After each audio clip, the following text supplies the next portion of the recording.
عوام کا شکریہ ادا کرتا ہوں اور آپ سب میڈیا سے تعلق رکھنے والے بھائیوں کا اور بہنوں کا شکریہ ادا کرتا ہوں کہ آپ لوگوں کی تعاون سے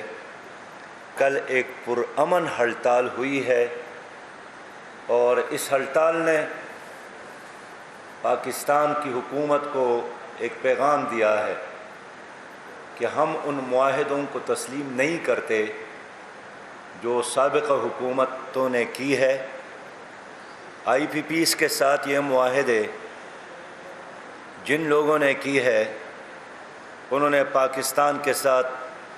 عوام کے ساتھ ظلم کیا ہے،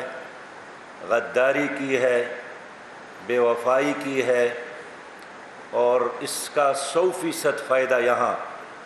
کرپٹ اشرافیہ نے اٹھایا ہے، کمیشن خوروں نے اٹھایا ہے، اور 100% نقصان اب عوام کو ہو رہا ہے۔ یہ ایک سازش تھی کہ پاکستان ترقی نہ کرے،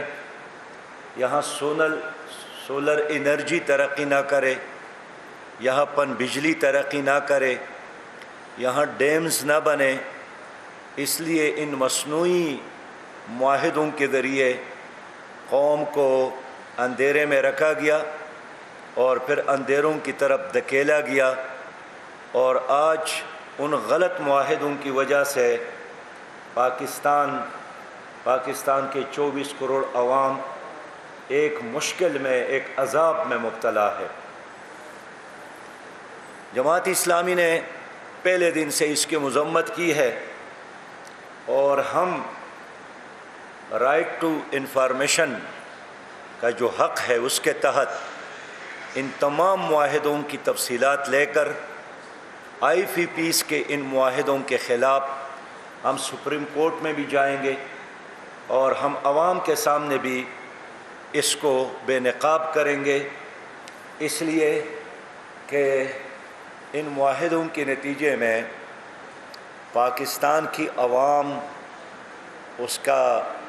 جیب پہ روز ڈاکہ پڑ رہا ہے۔ ہمارے آس پاس جو ممالک ہے، افغانستان میں بجلی سستی، انڈیا میں، نیپال میں، سری لنکا میں، بھوٹان میں، بنگلہ دیش میں۔ کل میں نے ڈھاکہ رابطہ کیا تو ڈھاکہ کے دوستوں نے ہمیں بتایا کہ 100 یونٹ سے کم جو بجلی استعمال کرتا ہے وہ 3.94 پیسے دیتا ہے، اور جو 600 یونٹ استعمال کرتا ہے وہ 10 روپیہ 45 پیسے وہ ادا کرتے ہیں۔ اور ایک آپ کا پاکستان ہے کہ یہاں دریائے پنچکوڑا، دریائے سوات، دریائے گلگت، دریائے کابل، 5 دریاؤں کی موجودگی میں ہم 56 روپے فی یونٹ بجلی خریدنے پر مجبور ہے، اور اب شنید یہی ہے کہ حکومت کا ارادہ یہی ہے کہ اس میں بھی اضافہ کر کے 90 روپے فی یونٹ کرنا چاہتی ہے۔ اب آپ مجھے بتائیں، ایک عام پاکستانی بچوں کو کیسے کھلائیں گے، پھر پڑھائیں گے کیسے، پھر گھر کا کرایہ کیسے ادا کرے گا، پھر اپنے بوڑھے بیمار والدین کا علاج کیسے کرے گا، پھر اپنے بیٹی اور اپنے بیٹے کے لیے جوان ہو جائے تو شادی کا بندوبست کیسے کرے گا۔ میرے ایک دوست نے کل مجھے بل دیا 40,000 کا، اور وہ کرائے کے گھر میں رہتا ہے، 20,000 اس کا کرایہ ادا کرتا ہے۔ تو یہ کیسا انصاف ہے، یہ کیسا پاکستان ہے، یہ کیسی حکومت ہے،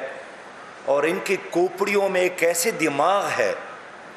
کہ بجلی کا بل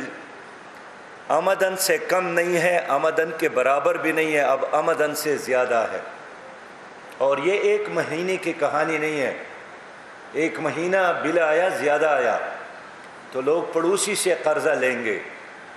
لوگ اپنے زیورات بیچیں گے، لوگ اپنے بھیڑ بکری اور بھینس بیچ کر بل ادا کریں گے، لیکن اب تو یہ ایک مسلسل اسی طرح بل آتا رہے گا اور اس میں اضافہ ہوتا رہے گا۔ شرم کی بات یہ ہے کہ جب لوگوں نے وزیر اعظم سے کہا کہ لوگ سراپا احتجاج ہے تو اس نے قیمتوں میں اضافہ اور گرانی کو، مہنگائی کو نان ایشو قرار دیا اور کہا کہ یہ کوئی ایشو ہی نہیں ہے کہ لوگ اس پر ہلٹال کرتے ہیں، تو لوگوں کے زخموں پر مرہم رکھنے کی بجائے وزیر اعظم یا تو بے خبر ہے ریئلٹی سے، گراؤنڈ کی سچویشن سے، لوگوں کی صورتحال سے، لوگوں کی آہ اور بکا سے، لوگوں کی خودکشی سے، روز بلوں کو جلانے سے، یا وہ ہمارے نگران کی بجائے IMF کے مفادات کا نگران بن گیا ہے۔ آپ کو تو گلپاشی کرنی چاہیے، اس لیے کہ وزارت عظمیٰ کا ایک ہنی مون بھی ابھی جاری ہے، لیکن آپ نے عوام کے زخموں پر نمک پاشی کی جو ہر لحاظ سے قابل برداشت ہے۔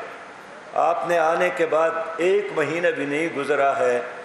جناب وزیر اعظم صاحب 15 اگست کو 20 روپیہ فی یونٹ فی لیٹر اضافہ کیا پیٹرول کی قیمت میں۔ ابھی مہینہ مکمل نہیں ہوا ہے کہ آپ نے 15 روپیہ فی لیٹر پیٹرول میں پھر اضافہ کیا۔ آپ نے ڈیزل 18 روپیہ فی لیٹر اضافہ کیا۔ آپ نے 1 کلو LPG کی قیمت میں 38 روپیہ اضافہ کیا۔ تو یہ آپ کس طرف ملک لے جا رہے ہیں؟ نگرانی کا یہی مطلب ہے کہ آج کوئٹہ اور بلوچستان میں اور KPK میں میرے معلومات کے مطابق 190 روپیہ اور اب 200 روپیہ چینی فی کلو لوگ خریدنے پر مجبور ہے۔ تو چلے یہ جو پیٹرول ہے یہ تو باہر سے درآمد کرتی ہے حکومت، تو گنا تو یہاں پیدا ہوتا ہے، تو حکومت کا کنٹرول بالکل ختم ہو گیا ہے۔ معیشت کے تمام برک فیل ہو گئے ہیں، اور یہاں land mafia, drug mafia, sugar mafia, آٹا مافیا اور پیٹرول مافیا اور ڈیزل مافیا ہے، اپنی مرضی کے مطابق قیمتوں کا تعین بھی کرتے ہیں اور جیسا چاہتا ہے اور جب چاہتا ہے چاروں طرف سے عوام کو لوٹتے ہیں۔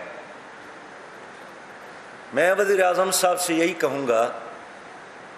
کہ مہنگی بجلی حکومت خریدتی ہے تو یہ حکومت کا جرم ہے، اس کا بوجھ عوام پر کیوں ڈالتے ہیں؟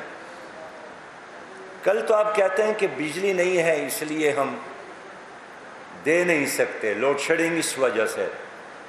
آج کہتے ہیں کہ ڈمپ ہے بجلی ہمارے ساتھ اور پیداوار زیادہ ہے اور لاگت کم ہے۔ تو یہ تو آپ کو اندازہ کرنا چاہیے تھا کہ ہماری ضرورت 2023 میں کتنا ہے، 2024 میں کتنا ہے، 2025 میں کتنا ہے۔ افسوس یہ ہے صدر لغاری صاحب چائنا گئے تھے، واپس آئے تو انہوں نے پشاور میں ہمیں بتایا کہ ایک پل شنگھائی میں حکومت نے بنائی تھی، لوکل گورنمنٹ نے، تو اس کو مرکزی حکومت نے گرائی، اس لیے کہ وہ 30 سالوں کے لیے تو کافی تھا، 100 سالوں کے لیے ناکافی تھا۔ تو انہوں نے یہی کہا کہ 30 سال بعد گرانے کی بجائے اچھا ہے کہ اب ہم اس کو گرا دیں۔ وہ 100 سالوں کا ویژن رکھتے ہیں، 100 سالوں کے منصوبے بناتے ہیں۔ ہمیں خود شنگھائی میں جا کر حکومت نے نقشہ بتایا کہ 2024 اور 25 کے بعد شنگھائی کیسے ہوگا، لیکن ایک پاکستان ہے۔ آپ کو بتائیں کہ منصورہ میں امیر جماعت اسلامی سراج الحق پریس کانفرنس کر رہے تھے۔ ان کی جانب سے کہا گیا کہ ملک میں مہنگائی بڑھتی ہی جا رہی ہے، عام آدمی، غریب آدمی کس طرح گزارا کرے گا۔ کہا کہ ایک ایسا پاکستان ہے جہاں پر عوام کے ساتھ انصاف نہیں برتا جاتا۔ مزید ان کی جانب سے کہا گیا کہ کل عوام اور تاجر برادری نے مل کر پرامن احتجاج کیا ہے۔